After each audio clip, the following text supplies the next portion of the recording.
Hello dear students, how are you all? Welcome back to the session of class 12th chemistry subject. Dear students, aldehyde ketone and carboxylic acid chapter में से आप लोगों को कुछ true false भी आने हैं। तो इसके रिगार्डिंग आपका जो स्क्रीन के ऊपर फर्स्ट ट्रू फॉल्स फ्लैश हो रहा है वो है alkaline hydrolysis of ester is called as saponification reaction. तो इसका आंसर बच्चों ट्रू है। सपोनिफिकेशन क्या होती है कि अगर आपके पास सपोज कोई भी एस्टर है तो उस एस्टर को आप KOH के साथ या सोडियम हाइड्रोक्साइड के साथ, ठीक है, रिएक्ट करवा दोगे तो बच्चों वहां पे क्या बनेगा, वहां पे आपके पास अल्कोहल बनेंगे, ओके, एंड साथ में बच्चों कार्बोक्सिलिक एसिड के सॉल्ट जो है वो बनता है और इस रिएक्शन को हम बच्चों क्या बोल देते हैं, सपोनिफिकेशन रिएक्शन। सेकंड क्वेश्चन क्या है, बेंजल्डिहाइड रिड्यूस फेलिंग सॉल्यूशन। ये बच्चों फॉल्स है, ट्रू नहीं है। एक्चुअल में जो फेलिंग सॉल्यूशन है, फेलिंग सॉल्यूशन होता क्या है, फेलिंग सॉल्यूशन इज ये दो सॉल्यूशन का मिक्सचर होता है, a Fehling A and Fehling B. जो ए है वो कॉपर सल्फेट होता है और जो बी होता है वो होता है बच्चों रॉशल सॉल्ट, जिसको आप सोडियम पोटाशियम टार्ट्रेट को NaOH में डिसॉल्व करते हो। सोडियम पोटाशियम टार्ट्रेट होता क्या है ये भी आपको नॉलेज होनी चाहिए इसके बारे में, वैसे मैंने आपको लाइव लेक्चर्स में ये बताया हुआ है, ठीक है। तो ये है बच्चों सोडियम पोटाशियम टार्ट्रेट और इसमें आप एक्वस KOH जो है वो यूज या NaOH यूज करते हो तो सोडियम पोटाशियम टार्ट्रेट इसको बोलते हैं। और अब फेलिंग सॉल्यूशन नोट करने वाली बात क्या है, फेलिंग सॉल्यूशन में आपने याद रखना है जितने भी एरोमेटिक एल्डिहाइड्स हैं, ठीक है, ये पॉइंट नोट कर लो, aromatic aldehyde do not give this test, ठीक है। जो फेलिंग सॉल्यूशन को जो एरोमेटिक एल्डिहाइड है do not reduce the Fehling solution and also ketone do not give this test, ठीक है, कीटोन भी ये टेस्ट नहीं देते हैं, ओके। ये आप लोगों ने याद रखना है। इसके साथ ही मैं दो तीन चीजें और भी ऐड करना चाहता हूं यहाँ पे, जो कि मैं चाहता हूं कि वो इंपॉर्टेंट है, वो मैं आप लोगों को बता देता हूं यहाँ पे। सबसे पहले आपको टॉलिन्स रिएजेंट भी पता हो। टॉलिन्स रिएजेंट क्या है वो आपको उसका फार्मूला आता ही होगा, जिसको हम क्या बोल देते हैं, diamine silver 1 hydroxide, ठीक है। तो ये रहता है बच्चों टॉलिन्स रिएजेंट, जिसमें जितने भी एलिफेटिक, ठीक है, पॉइंट नोट कर लो, एलिफेटिक एंड एरोमेटिक एल्डिहाइड्स हैं वो टॉलिन्स रिएजेंट को रिड्यूस कर देते हैं। और दूसरी साइड जो कीटोन्स होते हैं, ketones do not give this test, ठीक है, ketones do not give this test. तो यहां से आपके बहुत सारे ट्रू फॉल्स बन जाएंगे, ये पॉइंट आप लोग नोट जरूर कर लेना, ठीक है। तो अभी आपका आंसर क्या आएगा कि benzaldehyde reduce Fehling solution, this is false one. आगे है बच्चों कि formic acid undergoes the Helmholtz Zelensky reaction, जिसको हम क्या बोल देते हैं, आप लोगों को शायद पता हो, इस रिएक्शन को हम बच्चों नाम देते हैं HVZ रिएक्शन, ठीक है। क्या बोलते हैं, HVZ, ठीक है। HVZ आप लोगों ने सुना होगा इसका नाम, HVZ रिएक्शन, जिसमें क्या होता है, you have suppose you have this acetic acid. इस एसिटिक एसिड में जो फंक्शनल ग्रुप के साथ वाली कार्बन है उसके हाइड्रोजन यहाँ पे बच्चों रिएक्ट करते हैं किसके साथ, क्लोरीन के साथ, इन दी प्रेजेंस ऑफ फॉस्फोरस। तो ये सारे के सारे क्लोरीन जो है, हाइड्रोजन जो है वो क्लोरीन के साथ रिप्लेसेबल है। लेकिन आपको दिया है फॉर्मिक एसिड, तो फॉर्मिक एसिड में ये वाली कार्बन प्रेजेंट ही नहीं है, इसलिए ये रिएक्शन जो है नहीं देगा, तो इसका आंसर भी फॉल्स आएगा। आगे है ketones are more reactive than aldehyde towards the nucleophilic addition reaction. ये बिल्कुल ट्रू नहीं है बच्चों। आपको पता है कि कीटोन के केस में क्या होता है, प्लस आई इफेक्ट ज्यादा हो जाता है, स्टीरिक हिंड्रेंस बढ़ जाती है, जिसकी वजह से जो इसकी रिएक्टिविटी है टुवर्ड्स न्यूक्लियोफाइल जो कि इजीली फिर अटैक नहीं कर पाता on the carbonyl carbon. And aldehyde में बल्कि ग्रुप नहीं होते हैं, आर ग्रुप मतलब एक होता है, एक हाइड्रोजन रहती है यहाँ पे, ठीक है। एंड सेकेंडली इसमें जो स्टीरिक हिंड्रेंस है मतलब कि वो कम हो जाती है और प्लस आई इफेक्ट भी कम होता है, जिसकी वजह से बच्चों इसकी रिएक्टिविटी इसके कंपैरेटिवली ज्यादा होगी। ठीक है, तो इसका आंसर भी क्या आएगा, फॉल्स आएगा, यानी कि फोर्थ का आंसर भी यहाँ पे फॉल्स आएगा। एल्डिहाइड ज्यादा रिएक्टिव, कीटोन कम रिएक्टिव। ठीक है, उसके बाद नेक्स्ट क्वेश्चन है formaldehyde is less reactive than acetone.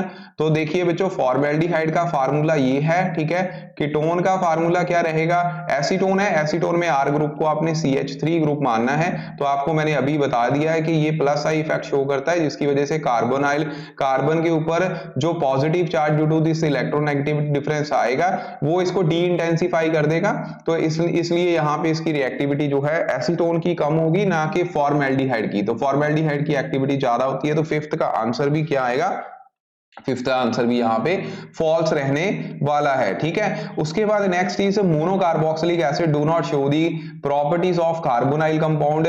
बिल्कुल ठीक है बच्चों, मोनोकार्बोक्सिलिक एसिड में आप यहाँ पे एसिटिक एसिड की एग्जांपल ले लो। एसिटिक एसिड में क्या है, आपको पता है इसकी स्ट्रक्चर ये रहती है, कार्बोनाइल कार्बन जो है, कार्बोनाइल कार्बन और ऑक्सीजन इलेक्ट्रोनेगेटिव होने की वजह से इलेक्ट्रॉन को अपनी तरफ खींचेगी और कार्बन के ऊपर पॉजिटिव चार्ज आएगा, नो डाउट। लेकिन ये साथ वाले जो ऑक्सीजन है, इसके जो लोन पेयर हैं, वो लोन पेयर यहाँ पे क्या कर देते हैं बच्चों, ये क्या कर देते हैं, यहाँ पे कार्बन और ऑक्सीजन में positive double bond character show कर देते हैं, जिसकी वजह से रेजोनेंस आ गई। रेजोनेंस होने की वजह से इसकी रिएक्टिविटी जो है वो बच्चों फिर रहेगी नहीं। तो कार्बोनाइल ग्रुप की प्रॉपर्टीज जो है मोनोकार्बोक्सिलिक एसिड शो नहीं करते हैं। तो ये बच्चों आ गया आपका ट्रू आंसर। नेक्स्ट सेवंथ है formic acid give the silver mirror test with Tollens reagent. अभी मैंने बच्चों आपको बताया है कि टॉलिन्स रिएजेंट जो है वो एलिफेटिक एल्डिहाइड्स एंड कीटोन दे देते हैं, लेकिन बच्चों यहाँ पे फॉर्मिक एसिड जो है, ठीक है, फॉर्मिक एसिड आपका फार्मूला क्या रहेगा, फॉर्मिक एसिड एक्चुअल में क्या है, फॉर्मिक एसिड ये होता है। ठीक है, तो फॉर्मिक एसिड में एक्चुअल में क्या है, ये एल्डिहाइड ग्रुप। ठीक है, यहाँ पे फॉर्मिक एसिड की बात हो रही है जो कि कार्बोक्सिलिक एसिडिक फैमिली में वो बिलोंग करता है। तो यहाँ पे ये बच्चों both alcoholic and aldehydic group present है, इसीलिए इसका आंसर जो आएगा वो आपने ट्रू लिखना है। तो formic acid give the silver mirror test with Tollens reagent, this is the true one. ठीक है, ये ट्रू है, इसको नोट कर लीजिए, ये भी इंपॉर्टेंट क्वेश्चन है।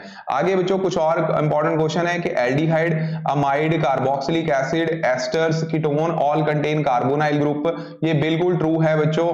ठीक है, आप लोगों इनकी स्ट्रक्चर अगर बनाओ तो देखो कार्बोनाइल ग्रुप जो है वहां से ये सारे के सारे आपको मिल जाएंगे। ये आपको एल्डिहाइड मिल गया, अमाइड कैसे मिलेंगे, NH2 ग्रुप लगा दो तो अमाइड मिल गया। ऐसे ही आप कार्बोक्सिलिक ग्रुप में यहाँ पे OH ग्रुप लगा दो, कार्बोक्सिलिक एसिड मिल गए, OR ग्रुप लगा दो यहाँ पे तो ये एस्टर मिल जाएगा। कीटोन में अगर एक R ग्रुप लगा दोगे तो आपको कीटोन मिल जाएंगे। Next, minimum number of carbon atom in ketone molecule is 2। देखिए कीटोन में minimum number of carbon atom 2 है, ये बच्चों ट्रू नहीं है, क्योंकि आपको पता है यहां पे भी कार्बन चाहिए, कार्बोनाइल ग्रुप तो है ही। ठीक है, तो यहां भी C ग्रुप, C कार्बन चाहिए, यहां भी C चाहिए, it means minimum number of carbon are required 3। तो ये आ गया बच्चों आपका फॉल्स।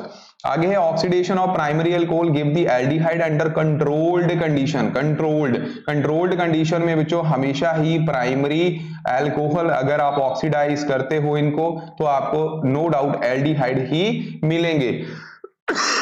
अगर ये सेकेंडरी अल्कोहल होते तो फिर कंट्रोल कंडीशन में क्या होना था, फिर बच्चों आपको कीटोन मिलने थे। ठीक है, ये भी आप लोगों को आना चाहिए। अगर अनकंट्रोल्ड रिएक्शन है तो कार्बोक्सिलिक एसिड आपको वहां से फिर आगे जाके मिल जाएंगे। तो next is रोजनमंड reduction can produce benzaldehyde. बिल्कुल ट्रू है, रोजनमंड रिडक्शन आपको पता होगा, प्लेटिनम एंड बेरियम सल्फेट की प्रेजेंस में आप रिडक्शन करवाते हो किसकी, एसिड क्लोराइड की। ठीक है, एसिड क्लोराइड क्या होता है, बेंजीन के ऊपर COCl ग्रुप होगा, ये रिएजेंट डाल देना है, उसके बाद आपको बेंजाल्डिहाइड यहाँ पे मिलेंगे। तो this is true one again. Next is benzoic acid is formed when benzyl alcohol is oxidised with KMnO4। बिल्कुल ठीक है बच्चों, बेंजाइल अल्कोहल क्या होगी, ये दिस इज बेंजाइल अल्कोहल। अगर आप इसकी स्ट्रॉन्ग ऑक्सीडाइजिंग एजेंट के साथ ऑक्सीडेशन करते हो you will get the benzoic acid, this is also true. Aldehyde and ketone are the functional isomer of each other, ये बच्चों फंक्शनल आइसोमर है कि नहीं है, आप लोग देख पा रहे हो यहाँ पे फंक्शनल, क्योंकि इनका फंक्शनल ग्रुप जो है दोनों का सेम है, तो आप बोल सकते हो कि ये फंक्शनल आइसोमर है। ठीक है, आगे है aldol condensation is given by all aldehyde and ketones. बच्चे सारे के सारे एल्डिहाइड नहीं देते हैं, ठीक है, क्योंकि आपको पता है कि जैसे कि फॉर्मेल्डिहाइड है, formaldehyde will not give the aldol condensation. Reason क्या है, क्योंकि उसमें alpha carbon alpha hydrogen atom present नहीं होता है, तो ये आंसर फॉल्स आ गया इसका। उसके बाद next, highly branched carboxylic acid are more acidic than unbranched, ये बच्चों ट्रू है, ठीक है, जितनी ब्रांचिंग ज्यादा होगी उतनी ज्यादा उसकी एसिडिटी होगी। Carboxylic acid are more acidic than phenol, carboxylic acid तो बच्चों होते ही एसिडिक है, तो वो ट्रू आंसर इसका आएगा। Next, formaldehyde can give the Cannizzaro reaction, तो फॉर्मेल्डिहाइड में बच्चों आपको पता है फॉर्मेल्डिहाइड में अल्फा हाइड्रोजन एटम नहीं होता है, तो ये KOH के साथ यहाँ पे मिथेनॉल प्लस सोडियम फॉर्मेट जो है बना देगी, जो आप सोडियम हाइड्रोक्साइड या पोटाशियम हाइड्रोक्साइड के साथ रिएक्शन इसकी करोगे, तो यहाँ पे पोटाशियम फॉर्मेट बन जाएगा अगर पोटाशियम हाइड्रोक्साइड यूज कर रहे हो, तो this is true again. Okay, उसके बाद next is two molecule of acetaldehyde undergoes aldol condensation, तो बच्चों acetaldehyde, this is acetaldehyde, it you can say it satisfy the conditions of aldol condensation because इनके पास alpha hydrogen atom है, ये at least एक के पास होनी चाहिए, तो ये भी ट्रू है। Formalin is used to preserve the biological specimen, this is also true. Okay, next, formic acid is stronger acid than ethanoic acid, बिल्कुल ट्रू है। फॉर्मिक एसिड बच्चों स्ट्रॉन्ग एसिड माना गया है, जो इथेनोइक एसिड है उसमें तो प्लस आई इफेक्ट आ जाएगा, ठीक है, मैंने ये थोड़ी सी गड़बड़ कर दी, यहाँ पे सिंगल बॉन्ड OH आना है, similarly double bond single bond OH, ठीक है, तो ये प्लस आई इफेक्ट की वजह से यहाँ पे इसकी एसिडिटी जो है वो कम हो जाएगी, ठीक है, यहाँ एसिडिक ज्यादा होगा। All carbonyl compound containing methyl ketone, very important, methyl ketone ये ग्रुप है, अगर किसी के में भी मिथाइल कीटोन ग्रुप प्रेजेंट है तो वो सारे के सारे आइडोफॉर्म टेस्ट देते हैं, तो इसका मतलब ये देखिए, अगर मैं ये एग्जांपल लिख दूं आपके पास कि suppose we have this formaldehyde, तो फॉर्मेल्डिहाइड में आप देख पा रहे हो यहाँ पे मिथाइल कीटोन नहीं है, तो ये आइडोफॉर्म टेस्ट नहीं देगा, लेकिन एसिटाल्डिहाइड मिथाइल कीटोन प्रेजेंट है तो ये आइडोफॉर्म टेस्ट दे देगा, ठीक है। Highly branched carboxylic acid are less acidic than unbranched, तो जितनी ब्रांचिंग ज्यादा होती है बच्चों वो लेस एसिडिक होते हैं, ये ट्रू है यहाँ पे। Next is aldehyde and ketone undergo nucleophilic addition reaction, again this is also true. Okay, aldehydes and ketone have finite dipole movement, बिल्कुल बच्चों इनकी फाइनाइट डाइपोल मूवमेंट होती है, आपको पता है कार्बोनाइल कार्बन जो है वो क्या है, पोलर नेचर है, लेकिन एल्डिहाइड की डाइपोल मूवमेंट ज्यादा होगी comparative to this one ketone, ठीक है, ये याद रखना है, लेकिन वैसे आंसर इसका ट्रू ही होगा। Monochloro acidic acid, monochloro acidic acid क्या होगा, this is monochloro acidic acid, और डाइक्लोरो एसिडिक एसिड क्या होगा, this is dichloro acidic acid, तो इसमें ये क्लोरीन है, इलेक्ट्रॉन को अपनी तरफ खींचेगा, माइनस आई इफेक्ट होने की वजह से ये बॉन्ड जो वीक हो जाएगा, इजिली ब्रेकेबल होगा।